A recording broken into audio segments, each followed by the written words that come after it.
September 1944, Eastern France. American forces had surrounded a German garrison dug into a fortress position. Stone walls, artillery, and machine guns covered every approach. Inside the fortress were roughly 1,500 German troops under the command of a major who had sworn he would never surrender to the Americans. Patton followed his usual procedure. He sent an officer forward under a white flag with a simple message: "Surrender now, avoid unnecessary bloodshed, and your men would be treated as prisoners of war under the Geneva Convention." The German major's response was defiant and theatrical. He told the messenger to inform General Patton that if he wanted the fortress, he would have to kill him to get it. The statement was meant to sound heroic and unbreakable, the kind of declaration meant to inspire troops and intimidate the enemy. Patton's response was 4 words. He said, "I can arrange that." What followed was not a siege, and it was not a prolonged battle. It was a systematic destruction that lasted less than 12 hours and demonstrated that Patton took people exactly at their word. If you want to see what happens when you dare Patton to do what he was already planning anyway, hit subscribe right now. The German position was not a makeshift defensive line. It was a real fortress, one of many built centuries earlier and scattered across the French countryside. It had thick stone walls, natural defensive advantages on high ground, limited approaches covered by interlocking fields of fire, underground chambers resistant to artillery, and a well that provided water. The major commanded about 1,500 troops, including Wehrmacht infantry, artillery crews, and officers from various units that had retreated into the fortress as American forces advanced. On paper, the position was formidable. A frontal assault would be costly, and a siege could last weeks. The smart option might have been to bypass the fortress and continue the advance, but this position controlled a key road junction. Leaving it in German hands would force American supply convoys onto longer routes. It was an obstacle that had to be eliminated. Patton's preference was always the same: offer surrender first, not out of mercy, but out of efficiency. A surrendered position costs no American casualties and takes no time. A defended position costs both. The ultimatum was standard: surrender, be treated well, go to a POW camp, and survive the war. The alternative was a fight the Germans could not win. The major refused, and his refusal went beyond a simple no. He invoked honor, duty, and his oath to never surrender, and he challenged Patton directly. Other commanders might have seen an opportunity to negotiate or persuade him that surrender was not dishonorable. Patton did not. The major had clearly stated his terms. He wanted to die defending the fortress, and Patton decided to grant that wish efficiently. When the messenger returned, Patton's staff expected anger or frustration. Instead, Patton was calm and matter-of-fact according to officers present. He said, "The major says we have to kill him. Let's not disappoint him." Patton immediately began issuing precise and comprehensive orders. First, he ordered a complete encirclement of the fortress, not just roadblocks but a total seal. No one would enter or leave, and water supplies would be cut if possible. Second, he ordered every heavy artillery piece within range to register on the fortress. This was not a random bombardment but precise targeting.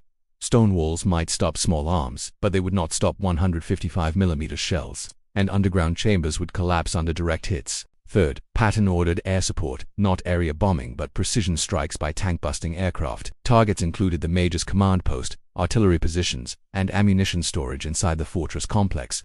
Finally, Patton ordered loudspeakers brought forward. The Germans inside would be told exactly what was coming, not as a threat but as a schedule. They would know when artillery would begin, when airstrikes would follow, and when the ground assault would start. Patton made his intent clear to his commanders. This would not be a careful casualty-verse operation. The major wanted a fight, and he would get one, but it would be overwhelming and fast. The Germans had been offered surrender, and what followed was their choice. The assault began at dawn, not for tradition, but so the Germans would spend the entire night knowing what was coming. The loudspeakers had broadcast the schedule, and the soldiers inside had hours to think, doubt, and question their commander's decision. At first light, the artillery opened exactly on schedule. Fire was methodical and concentrated on specific sections of the fortress walls. Shell after shell struck the same points, opening breaches and exposing the interior. German artillery attempted to respond, but American counter-battery fire was immediate and precise. German gun crews quickly learned that firing back meant death. After 2 hours of artillery fire, airstrikes began. P-47 Thunderbolts dropped 500-pound bombs with precision. The major's command post was hit repeatedly. Ammunition stores exploded, and the main gate was blasted open. Throughout the bombardment, the loudspeakers continued broadcasting. They described what was happening, announced what would come next, and offered a final chance to surrender before the ground assault. Some German soldiers chose life. At first a few, then dozens, slipped out through damaged sections of wall with their hands raised. The major tried to stop them, ordering would-be deserters shot, but this only accelerated the collapse of morale. By mid-morning the fortress was in ruins. Walls were breached in multiple places, artillery positions were destroyed, and the command structure had been shattered. American infantry then attacked simultaneously through every breach. Sherman tanks fired at point-blank range into openings. Flamethrowers cleared bunkers, and engineers used explosives to collapse remaining strongpoints. Resistance was scattered and disorganized, with small groups fighting briefly before surrendering. The major was found in what remained of his command bunker. When American troops breached the position, he aimed his pistol at them. An American sergeant shot him, ending the threat without ceremony. The major had said Patton would have to kill him, and that is exactly what happened. The soldiers with him surrendered immediately. The entire operation, from the first shell to the final surrender, lasted less than 12 hours. American casualties were minimal, with only a few wounded and none killed. German losses included roughly 200 dead, 300 wounded, and about 1,000 captured. After the battle, intelligence officers found evidence that morale had collapsed even before the assault.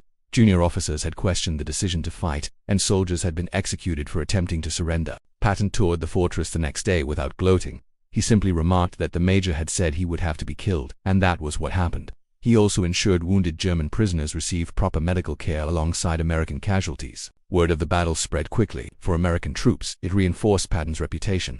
For German forces, it carried a chilling lesson. Patton's offers were not negotiations. They were statements of fact. Some German officers later admitted they surrendered specifically because they had heard about the fortress. They understood that challenging Patton meant he would accept the challenge with overwhelming force. The major had hoped his defiance would matter. Instead, it cost hundreds of lives and delayed the American advance by only a few hours. The fortress fell, the road junction was secured, and Patton's advance continued. The lesson remains. With Patton, dramatic defiance did not prolong anything. It only determined how intense the response would be. Challenges were not deterrents. They were permission. Do you think Patton should have tried harder to persuade the major, or was the major responsible for his own fate? Drop your thoughts in the comments, and subscribe for more stories about leadership, consequence, and war.